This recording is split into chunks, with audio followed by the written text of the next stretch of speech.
hearing on the 2026-2027 school revote budget. Today is Tuesday, June 9th, 2026. Please stand for the pledge. To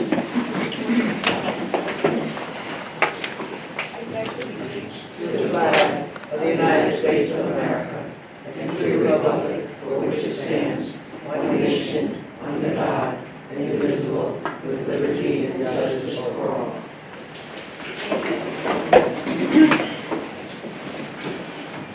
This evening's public hearing is on the proposed 2026-2027 school revote budget totaling $275,542,563 and will result in a 1.5% change in the tax levy. I'm going to open the floor now for comments on the proposed budget. I'm going to call from the list of people who signed up first, and then we'll open the floor for anyone else who has anything to say. You will have 2 minutes to speak with 1 additional minute to wrap up your thoughts. Thank you. Our first person is Donna Jackson.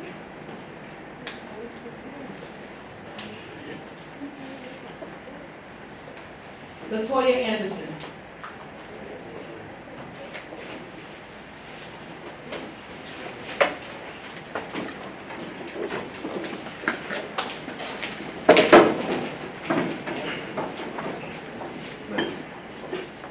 Turn it over.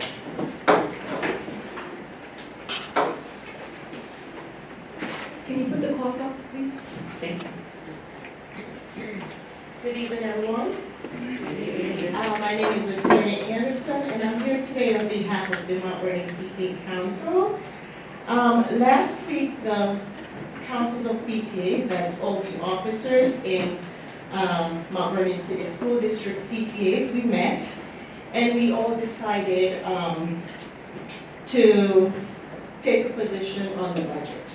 Everyone voted, well, it was unanimous, to support this year's budget. And this is the reason why we are supporting the budget. The PTA Council is supporting the budget because we believe it prioritizes the well-being of children by fully funding essential programs like sports, music, art, and after-school activities. We also believe it addresses the urgent academic needs of students by providing targeted support, including math support specialists and the bilingual director for over 600 ELA students. Furthermore, we also believe that the budget aligns with the recommendation of the state monitor, who we currently have, and whose expert oversight ensures the plan is fiscally sound, sustainable, and trustworthy. We also think that passing this budget is critical because, its failure could result in cut in staff, of course, which will eventually impact the quality of the education our children deserve. And it will eliminate essential after-school programs such as the Gifted and Talented program. A few years ago, individuals campaigned for a 0% tax increase and urged residents to vote against the budget. The rationale that was presented was that it's due to the substantial COVID-19 relief funds that our district received. So we had a lot of money from the COVID-19 fund and there was no need to raise taxes. As a homeowner, I certainly didn't want to pay more. So I, along with many other residents in Mount Vernon, voted against the budget. Unfortunately, the budget was rejected and there was no tax increase for several years. The consequences of this decision were significant. A couple years later, the New York State Comptroller declared Mount Vernon to be in significant financial distress. We also had school closing, 3 schools as a matter of fact. And we also had the appointment of the state monitor to oversee our district. Now we find ourselves in similar situation. Individuals do not want this budget to pass because they don't want to pay more taxes. Just a second. So I am here, I urge all to please consider the lessons from our past Mount Vernon, let's not make the same mistake again. Please vote yes on the school budget on June 16, 2026. Thank you. Thank you.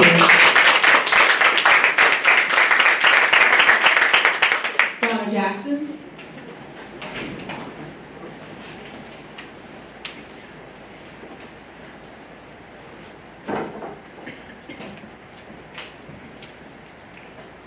Good evening.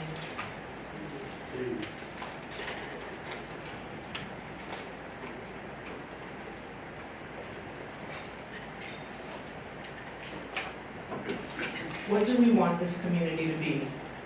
How do we invest in our kids? Who am I willing to be a voice for or to carry water for? I don't want to stand here and argue numbers. I want to ask a different question. What do we want this community to be? I'm asking. I'm a daughter of this city, Mount Vernon High School class of 1987. Mount Vernon schools helped raise me, and then the district helped raise my two girls and send them into the world ready. So when I think about that question, what do we want this community to be? It isn't abstract. I'm clear. I want this district to be a place that supports administrators and teachers who spark a love of learning and curiosity. Teachers like Laura Cote, who inspired my love of reading, and history educators like Dr. Sproul, who made it possible for me and other students to travel to West Africa. I want us to be able to attract skilled teachers like Bartley Sages, who took my firstborn daughter by the hand on her first day of pre-K and made that first separation experience peaceful for both of us. Francis Lightsey, Ron Curtis, Brenda Smith, Marie Montalvo, Division E's Miss Vivian Scott. There's far too many names for me to lift up, and I'll get myself in trouble by forgetting someone. I understand everyone's hesitation on the taxes. My family feels every dollar too. In a black and brown city inside a wealthy county, no one should pretend that asking for more is a small thing. It isn't. That worry is real and it deserves respect. So let me ask the harder question underneath it. How do we want to invest in our kids? And what happens to the future of this community that decides it can't afford to, or that zero is enough? Because here's what we already know. Over 10 years, we raised our taxes less than a third of what White Plains, New Rochelle, and Pelham has raised theirs.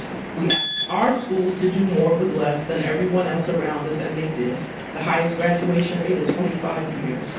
Kids at Harvard, Howard, and Virginia State University, my alma mater, and certified in trades and careers. That didn't happen by accident and won't continue without fiscal supports. The economists are blunt about this. $1 invested in a child early comes back 6, 10, and 17 times over.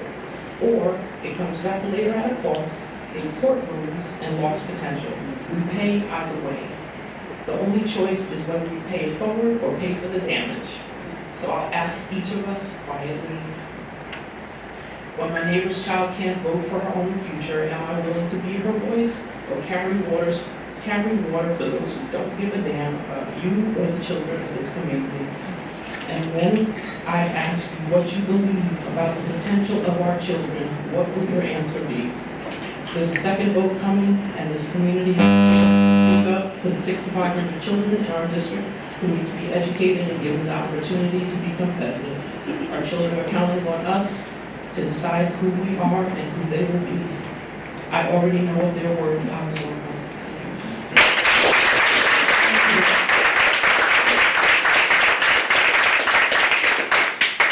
Brenda L. Crump.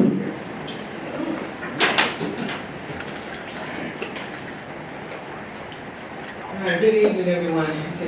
We got 2 minutes? Not 2 minutes, 1 over. Okay, great, thank you.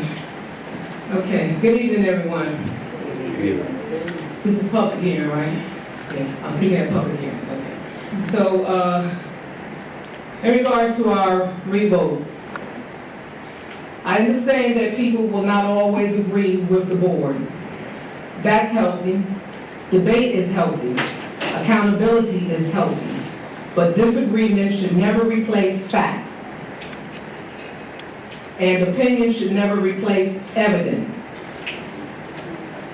A community cannot solve its problems if we cannot first agree on reality. And the reality is that for several consecutive years, this district has had 0% tax levy increase. That is one of the things that has brought us to where we are now. I like to keep things layman and simple, this way I know everybody understands. We run our households. If we don't deposit money in our checking accounts, how can we write out checks that won't bounce to pay our bills in the home? We as property tax owners, property homeowners, if we want our home to maintain its value or increase its value, we must invest in our home. And that investment requires money, whether it be paint, leaders, gutters, roofing, etc. I am a mother of 7 children. God rest my late husband's soul. When he passed, how our system is set up, my widow survivor's pension did not increase. It did not stay the same. It decreased. Meanwhile, my mortgage and other bills did not decrease. They stayed the same. And because of cost of living, they increased. So I'm saying to each and every taxpayer, homeowner, and especially to our parents who have children that are utilizing the service in the school district, come out and vote on Tuesday, Tuesday, June 16th. If people complain now about not having after-school programs or not having services, wait until you get the austerity budget. There are people who this budget directly impacts are our children and our staff. I love our staff, I support our staff, and many of them know that. However, they can go somewhere else and get jobs. Our children, they cannot go somewhere else and get an education. At the end of the day, it's not mine, it's not yours, it's theirs. We have our high school diplomas, we have our college degrees. Give them a chance to get theirs. Thank you.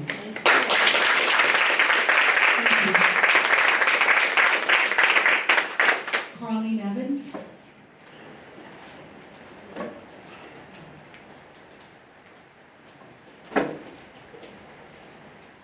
Good evening, everyone.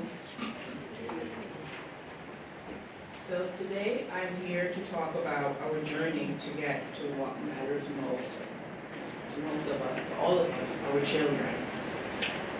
Mount Vernon families deserve a budget that not only asks for more of our tax dollars, but also clearly show how those dollars will improve student outcomes. While the district is seeking a 1.5 tax levy increase, the documents provided offer no measurable plan or no academic strategy or no return on the investments tied to the additional revenue. The budget presentation highlights what the district hopes to protect, but it does not explain what will actually improve. There are no targets for literacy, math, attendance, safety, or graduation, beyond the goals already set for the current year. There is no explanation of how new spending will move the needle for students in 2026 through 2027. At the same time, the district faces declining enrollment, rising charter school costs, and decreased aid, New York State aid, despite the fact that we are a high needs district. Nowhere in the budget discussion is there a strategy to stabilize enrollment, win students back, or address the financial pressures caused by shrinking student counts. Without a plan, the district is set to continue managing decline instead of reversing it. The bottom line is this: the district is asking taxpayers to pay more without showing how students will get more. Our budget must connect dollars to outcomes. When we are able to connect the dollars to a measurable plan and positive outcomes, the community will start to see the value behind any increase. I'm asking our leadership to develop a real strategy to stabilize and grow enrollment and make our school district top choice for our residents. I'm asking our leadership to share with us a short-term and long-term academic plan to improve student outcomes starting with academic year 2026 through 2027. Without an enrollment plan and an academic plan, the district, in my opinion, cannot reverse the financial pressures caused by shrinking student counts. Thank you. Thank you. Hope Maribel? Good evening, my name is Hope Marable, zip code 105.2. I'm asking our community to support the proposed school budget, which includes the 1.50% tax levy increase. No one enjoys paying more in taxes. As a homeowner, I certainly understand that as well. But we must also recognize that investing in our children is not an expense. It is an investment in the future of Mount Vernon.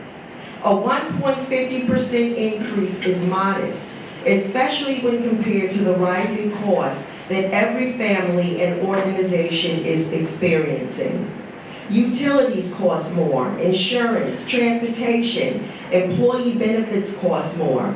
Our schools are not immune to those same economic realities. The questions before us is not whether costs have increased, because they have. It's also important to remember that school budgets cannot be evaluated fairly through a single statistic or talking point. Questions about enrollment, graduation rates, spending, and educational outcomes deserve thoughtful analysis, not sensational conclusions. For example, cost per graduate is not by itself a measure of educational quality, efficiency, or integrity.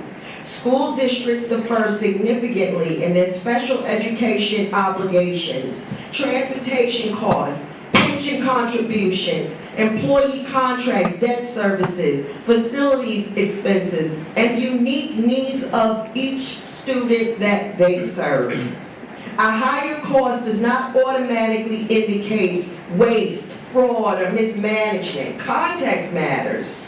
The question is whether we are willing to provide our students with the resources they need to succeed.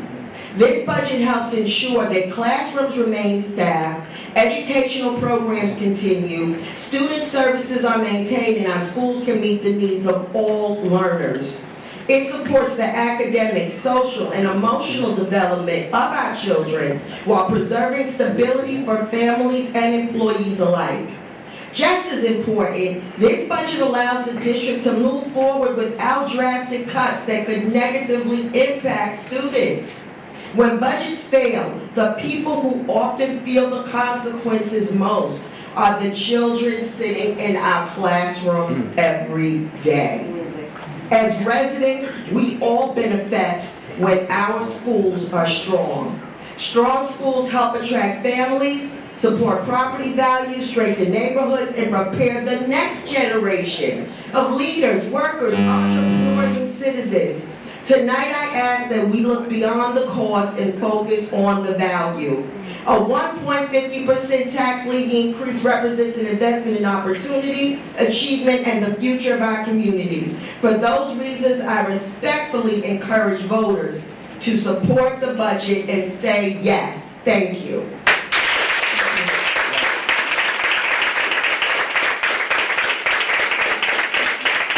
Dolores Monet?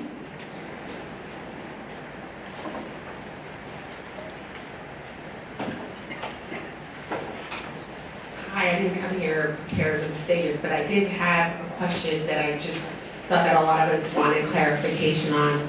When, at what point, why did we have two superintendents? How much money were we actually spending? How much money was actually lost? And from what I understand, they were allegations that never led to any actual court lawsuits or anything, and I never personally found out why we ever had 2 superintendents and what was the result of that. And I'm sure there's other people in the community that would like to know why we had 2 superintendents that we were paying for. Okay, we're not able to answer any questions, but someone will get back to you, okay? Our next speaker this evening is Mark Stuckey.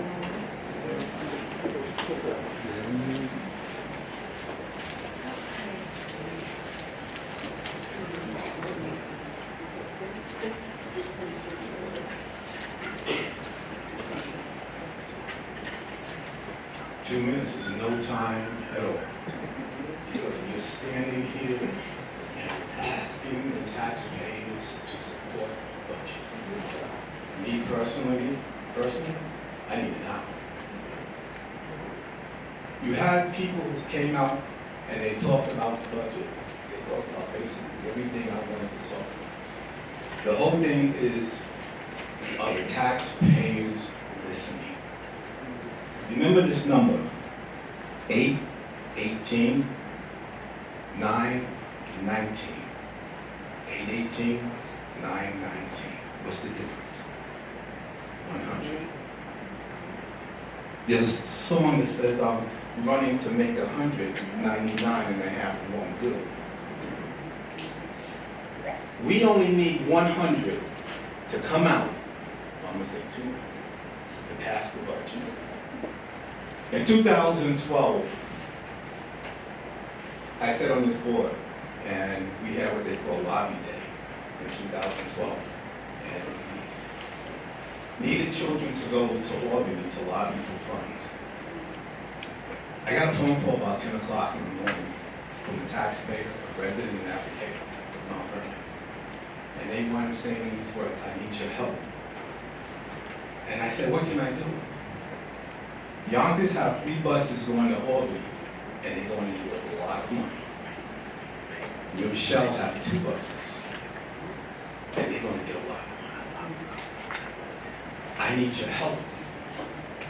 I says, okay, so what do you want me to do? I need some people to go to Albany because we only have a half busload of people going. A half. So I turned around and I said, give me to 12 o'clock. I'll have an answer for you. Please don't let me down. I ran around to every single school.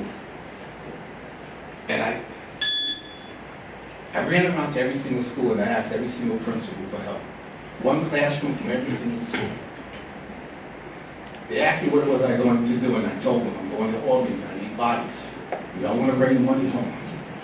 So they wanted to give me a class from every single building. Every principal gave me 1 class. They said, but we need authorization from the principal. It's the superintendent. I said, no problem, I'll get it. Dr. Benny Conroy was the superintendent at the time. I went to her, I laid out my case to her. And I told her what I wanted to do. She says, okay, let me see. She went into a room with Miss Carabas, who was here at the time. And they came back and they said, you got it. Now we have to let the principals know. I said, the principals are waiting for your email. The email went out. I called up the person who wound up asking me for help. And I said, you have 110 children going to Albany. Don't play with me. Don't play with me. I said, no, you have 110. So she wound up saying, look, I got to call up these people. I need to know, is this committed numbers? I said, they are committed. So she turned around, hung up. Next morning, we had 110 young people standing in front of City Hall. I went out personally, and everybody always judging Mark Stuckey. Don't judge me. I went out for 110 children, bought them breakfast. Don't judge me. And I fought when we got up to Albany. Our kids went to Albany, wind up sitting into the chambers, and got the most respect that they can possibly receive at that time. Mr. Stuckey? Yes. If you just wrap. Thank you. You got 30 seconds. Thank you. 30 seconds. We got a lot of other people ahead of That's you. why I love it. All right, 30 seconds. Let's So go. what wound up happening is, we brought home the money. If you want to know exactly the dollar figure, $2 million additional dollars to our budget. $2 million additional dollars to our already budget that they were already assigned to. Now, what wound Additional up $2 happening million. is Brenda Trump was the lady who called me up and asked me for help. I stand here and I wind up saying that because we can do anything we want to do, but we wind up putting people in office who wind up destroying this district. We didn't have to close up these schools. Mrs. Duffy? Okay, I'm sorry, your time is up. We have other people that, thank you, Mrs. Duffy. So Thank you. please, taxpayers, come out to vote. We need you because it's going to hurt everybody. I'm going to open the floor now for anyone else who would like to come up and say anything.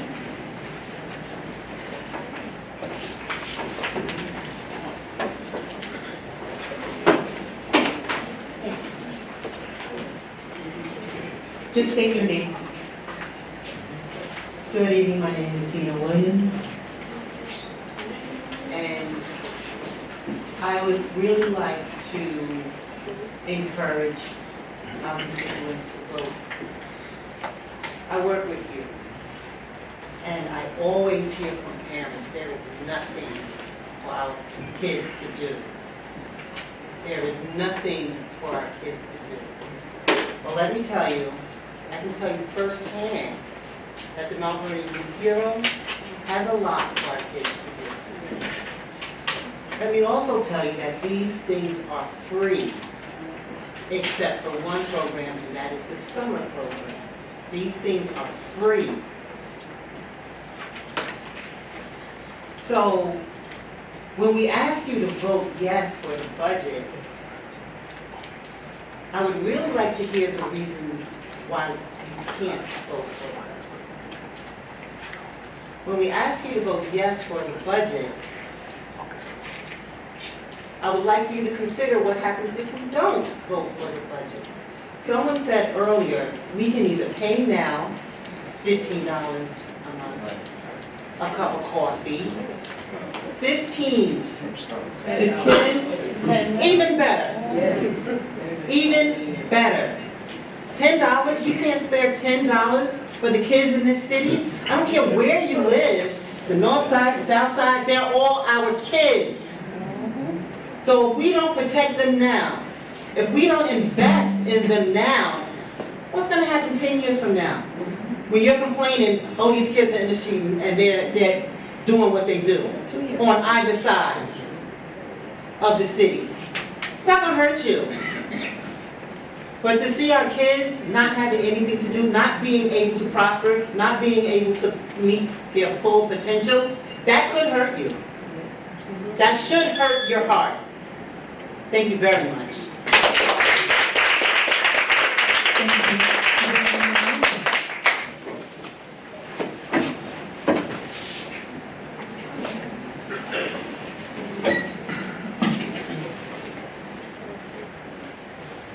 Can you just state your name for me? Beth Lisa. Thank you. I didn't prepare anything, and I'm going, still deciding which way I'm going to go with this. But I must say that, I spent many, many years in business, right? And the P&Ls, they were part of our life. And I think that what a lot of people in Mount Vernon are looking for is clarity. As the woman articulated before, what are the KPIs that we're putting forward? What are our goals for the kids? How are we going to take Mount Vernon School from here to here? My daughter went to Mount Vernon, Kennington. She's only 24, so it wasn't all that long ago. I got to tell you, it's changed dramatically since we moved here 20 years ago. And I think that if there's more transparency, there's a lot of questions out there. Buildings closed, how come there's not a savings there? What was the savings when we closed the buildings last year and we unfortunately had to let go of people? Is there $15 billion in the surplus? Because I think that was at this last school board meeting. So I think we all want our kids to succeed, trust me, all of them, north side, south side.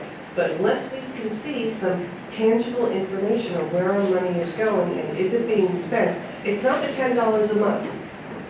It's the money that we have being spent to really better educate our kids and send them out, and be able to be prepared to send them out into the world. That's all I'm saying. More transparency on all the fiscal questions that surround this budget would behoove all of us, and probably get your budget passed. If you can come up with it. Will we see any more transparency in the budget? There is a lot of information online. I looked at some of it, but, was there money going to last year, put into different lines? I'd say those P&L games for instance, I know how it works, and I know why it's done.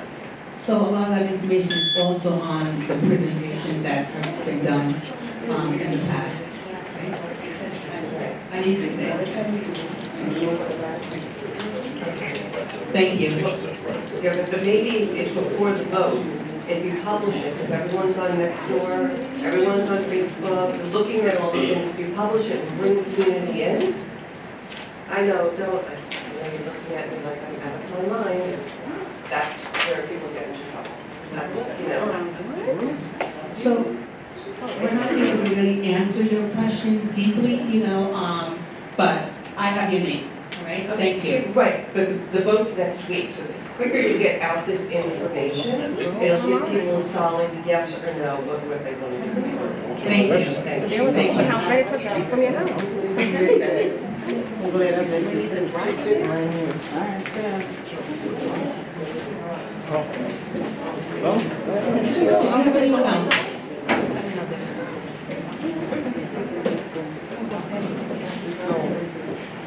Good evening.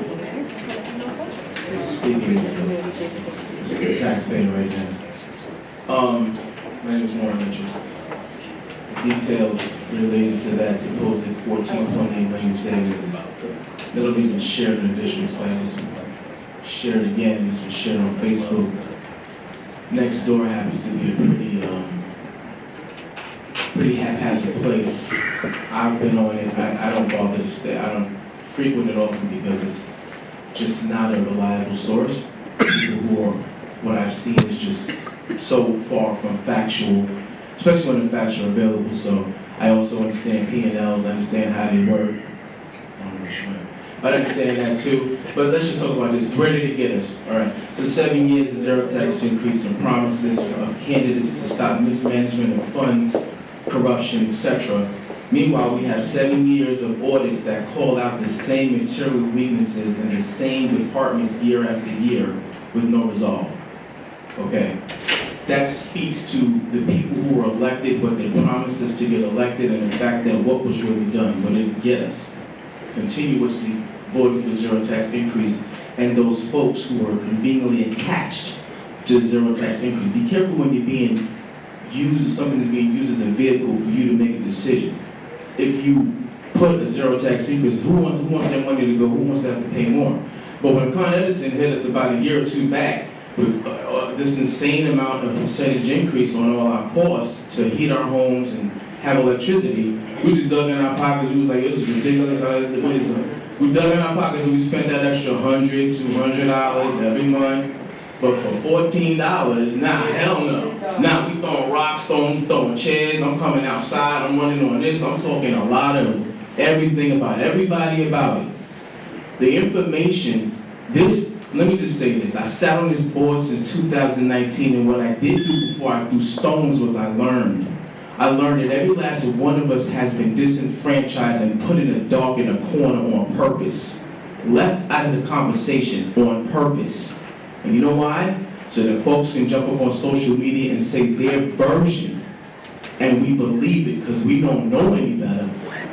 And we don't bother to find out even when it's right in front of us. Now that's not designed to be an insult. That's designed to just be facts. 1,800 votes, 6,500 students. Make that math make any math sense? To me, it does not. If you didn't come out to vote for the budget, whether you say yes or no, you didn't come out at all, it didn't help. That's all there is to it. I came from this district, my children come from this district, I'm graduating a student next week, one of my babies. All right, I am a product and so are they. I'm proud of this district and what it's done. I'm proud of the partnership between the city and the school district that we're finally now seeing work cohesively for once after years of it being driven a wedge in between. So said that we would not work together, wouldn't talk together. We lost nurses and teachers, and this has been going on for years. We've been short on nurses for years. I got people sitting in the room that know this. We haven't had enough nurses in every building. We're floating people, doing this and doing that, sharing APs between buildings, making ends meet. You don't tell me that I had to pay a bill from last year with my money, my paycheck. I'm gonna finish right here. You can't tell me it's realistic to say, take your paycheck from just now and pay a bill from last year, and now ignore your bill that's coming up next week and every bill after it. If you think that's realistic, and we're talking about educating kids, and it makes sense, then do what you feel. But I'm telling you now, it shouldn't make any sense. And if you care at all about anything in this district, you send your kids to private school, that's your option.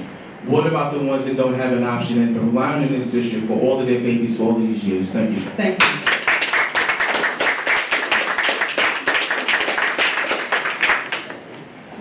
Do you have anyone else? Please state your name. Michaela Sabri. Good afternoon, everyone. All the reasons that's been stated so far in terms of why the budget should be passed, notwithstanding, I want to take it just a little bit deeper as to if the budget does not pass and extracurricular activities are cut, how is that going to affect your children? They don't care, that's why. The children are the ones that's gonna suffer. The parents, you're gonna suffer too. Because if you lose your job, how are you gonna support your family? If your children don't have an extracurricular activity to attend, you have to answer childcare issues. That also puts our young people on the streets. Additional issues. That's what's a tax, not just the pockets of the city, it's also gonna tax you because now you have to worry about how am I gonna afford childcare. Childcare in this country takes up about 75% of our earnings, particularly people of color. So when you don't have an after-school program, when you don't have those CTE programs, for your child to come out of school and have a trade, that's going to affect your pocket. No, you don't have to own a house. Trust me, if you don't own a house, you live in an apartment, you pay taxes. It's factored into your rent. Okay? So you are paying taxes. But my point is the children are going to suffer. If you're about the children, pay the tax. Pay the tax.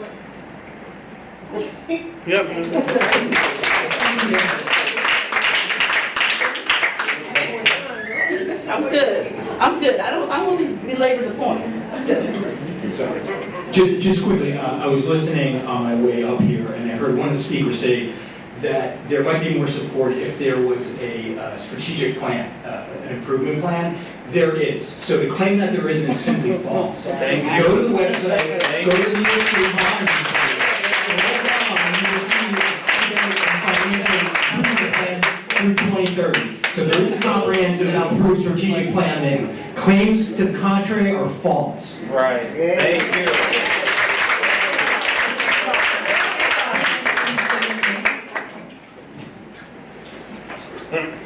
Hi, my name is Sheila Solomon. I'm a Mount Vernon resident, born and raised here, lifelong resident of Mount Vernon, and also work for the district. I have never seen anybody, a superintendent that went through the budget and tried to clear up things as Dr. Strickland has done. He has had several meetings. I've attended several of them where he's explained everything. He had a plan in place, and he's explained that in depth, answered questions and everything like that. I have never seen that. I don't have any children, I haven't birthed any children, but I do know I care about the children on my block, the children in my neighborhood, the children that go to my church. And if we don't support them and help them, then we can't complain later on when we have problems in our neighborhoods. When we have problems and we don't see the kids going to school. If we don't invest in them now, we can't complain later. because it'll be our fault. And I encourage everybody, please, to go out and vote for the budget. Thank you.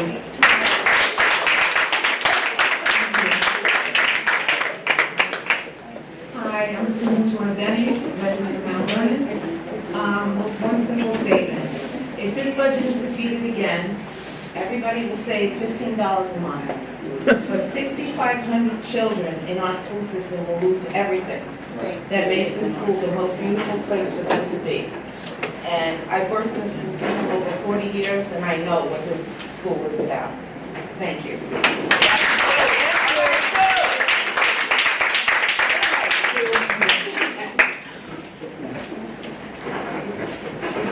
Okay, I came prepared and I didn't. I want to say good evening, everybody. That's right, say good evening to me.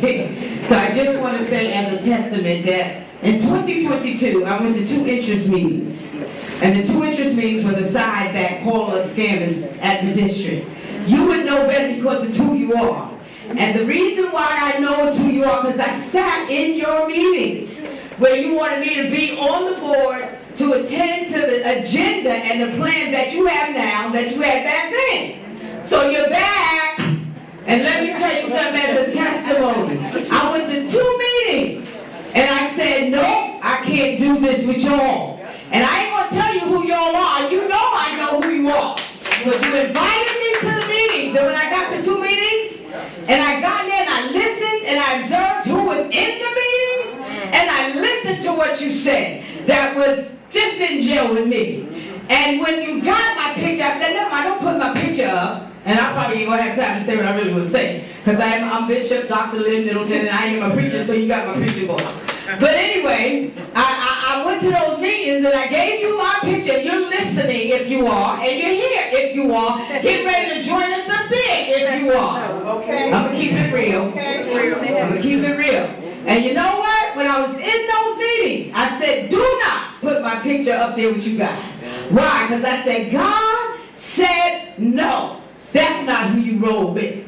And let me tell you something. We, community, if you're listening to me, we better vote for this budget. Because the people that don't want you to vote for it, don't have kids here, don't care. And I'm trying to figure out what else do you have to do? Well, besides what you're doing to want to take property. To want to take the district, to want to take City Hall, to want to take the library.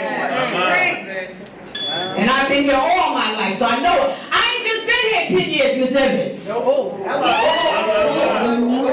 Let me tell you something. So as somebody who stood firm for transparency, accountability, what I believe is right for these students, I can say with confidence that supporting the budget is about what's necessary and not what is convenient. The Bible reminds us that we should not be weary in well-doing, for in due season we shall reap if we faint not. Let me give you 5 strong words. We reap what we sow. You might get away now when you get by now, but you ain't gonna get away. And it might not come to you, but it might come to somebody that you know. And so I want to say to this community, vote for the budget. I don't care what the other side, the small group of negative rhetoric is saying. Our children matter. I got kids and nieces and nephews in this district. And it matters in my heart. I'm grieving tonight because my sister passed. But I'm grieving at the fact that all of us, we can't do what we should do by our kids. And then the other folks do it and we scratch our heads. Okay, I'm good, but we can't come together. Go ahead now. All right.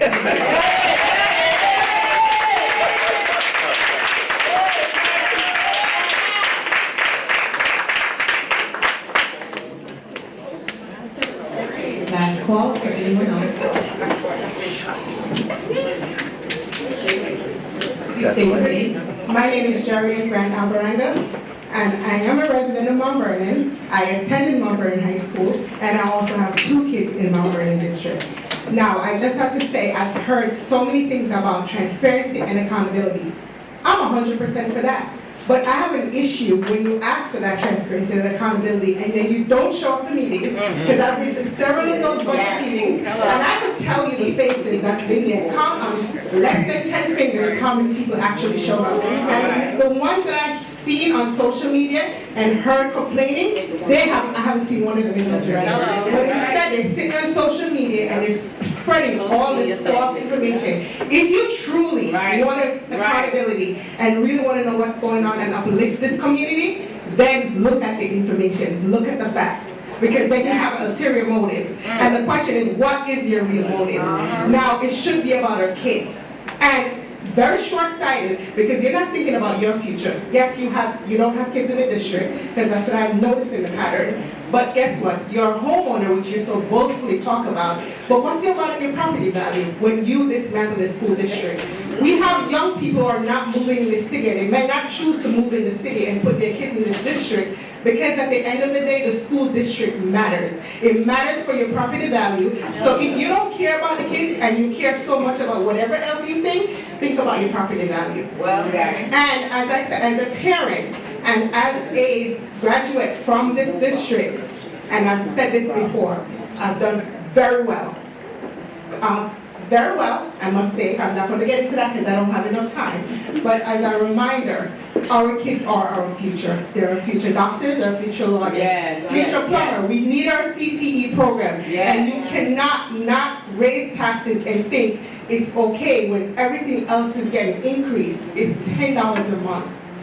I'm a property owner. I own multiple properties in Mount Vernon. I will be paying more, 3 times the amount, but does it matter? No, because there's a greater good. You have to look out for your community, look out for the kids, and think about your entire community and stop being selfish, because that's what it is.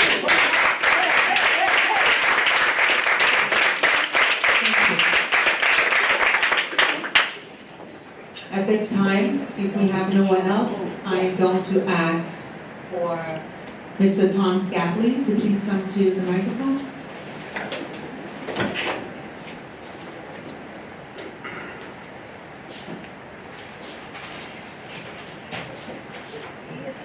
Good evening, everybody. For those of you that don't know me, my name is Tom Scapoli. I am one of the attorneys for the school district. I've been asked to just explain to you in very general terms what happens on a contingency budget. Mr. Scapoli, if you can just speak into the microphone a little. Hello? Yeah. All right, gotta get close. I've been asked to talk to you about contingency budget and what that looks like. So I will say that there are 2 basic types of restrictions on a contingency budget. The first is a financial restriction, and what that really means is there are limits on the amount of money that the that the administrative portion of the budget can contribute to that total budget under a contingency budget. And there's also a tax levy limit under on a contingency budget. So there's these 2 financial components. And then there's also a restriction on the type of expenses that the district is allowed to acquire, or the types of goods and services that a district can acquire under a contingency budget.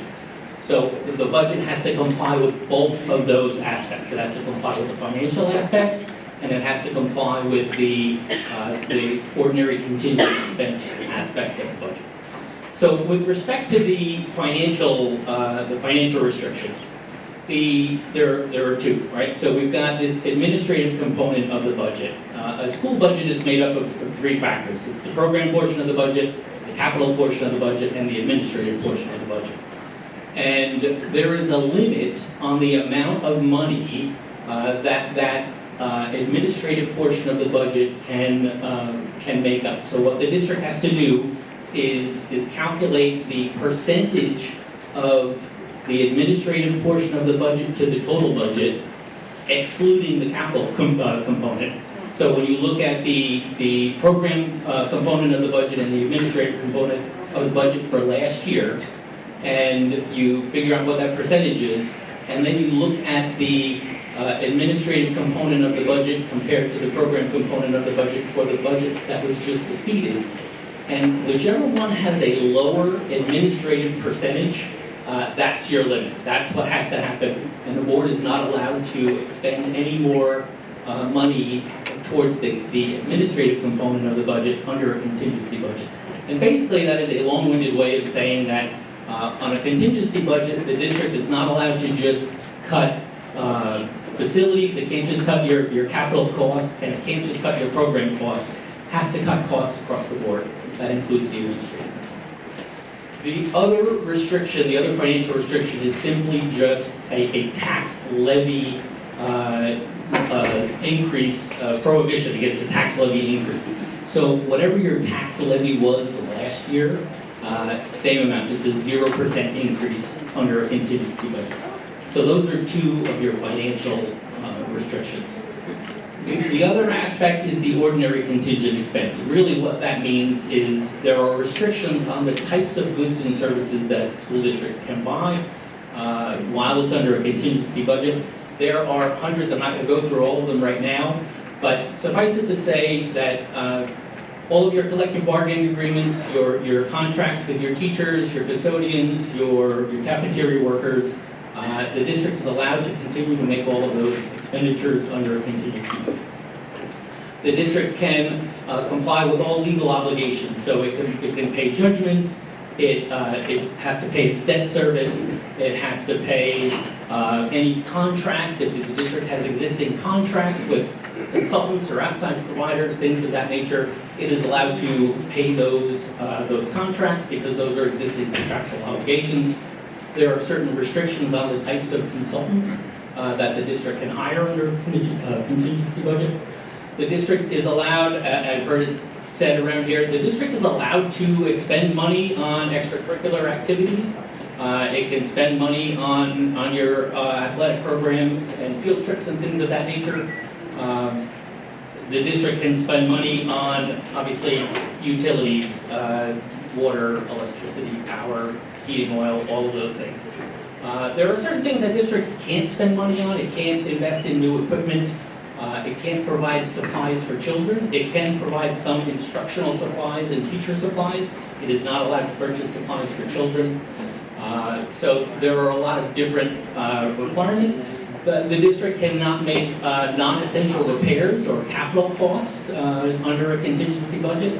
The only capital expenses you're really allowed to make are for essential expenses, or if you've got a leaky roof or things like that, the board obviously can make those repairs. So again, there are some nuances to all of those different expenses. I think just the general understanding is that I think that 0% increase really comes into play because when all of the other expenses go up, if you're not allowed to raise your tax levy, then the only way to satisfy your budget is to start cutting services. Unless you can get more money, as Mr. Sucky said, if you can get more state and federal revenue, then that's really the only way you can maintain programs. But basically, with all your expenses going up, if you can't increase your tax levy, you have to cut programs. And then it's up to the board and the district to decide what programs best to use. All right? Thank you, Vernon. Thank you. So once again, I'll remind residents that the proposed $275,542,563 school rebuild budget will be voted on by residents on Tuesday, June 16, 2026. Polls are open from 7 a.m. to 9 p.m. You can find a complete list of polling sites on the district website. Please also note that if you voted at Honor Academy, your new polling location is at Lincoln School, located at 170 East Lincoln Avenue. And if you voted at Parker School, your new polling area is Rebecca Turner Academy, located at 625 South 49th. For information on voting, contact the district clerk at 914-665-5235. Please come out and vote. This concludes the public hearing. Thank you.